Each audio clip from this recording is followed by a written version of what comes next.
So plugging in all these things, you plug in a 0, you get a 0. You plug in a 0.5 and cube it, you get 0.125. That was the negative version. You still got a 1 here, and you'll get an 8 there. So you've got your 0.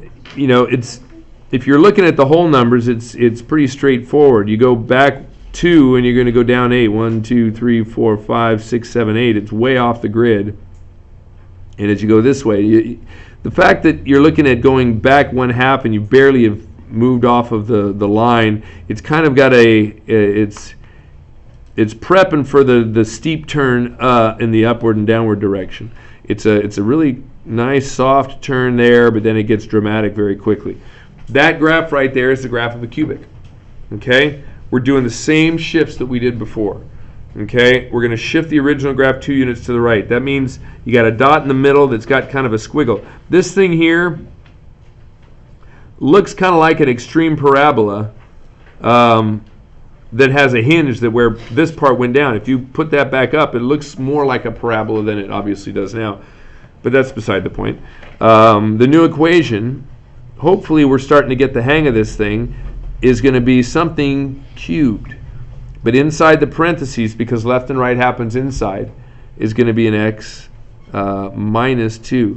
So to the right, we change the sign. Okay, and we did this as we got later on, but to the right means we're going 2, 0. So that's why the 2 happens inside, and technically it's a plus 0 outside. Okay. The original graph is 1 unit down. That means I've got a 0, -1 thing going on. This is this. It does that. It does that. According to what the previous equations did, it's that starting point that we want to pay attention to.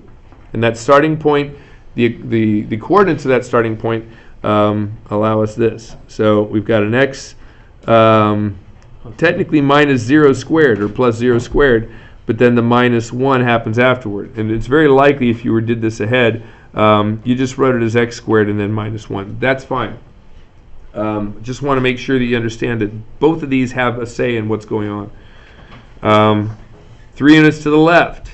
You got y equals left and right take place inside. So the -3 becomes x plus 3. And then, you're plus 0 on the outside. As we finish this up, without worrying as much about, we'll graph the last one just for the sake of doing that.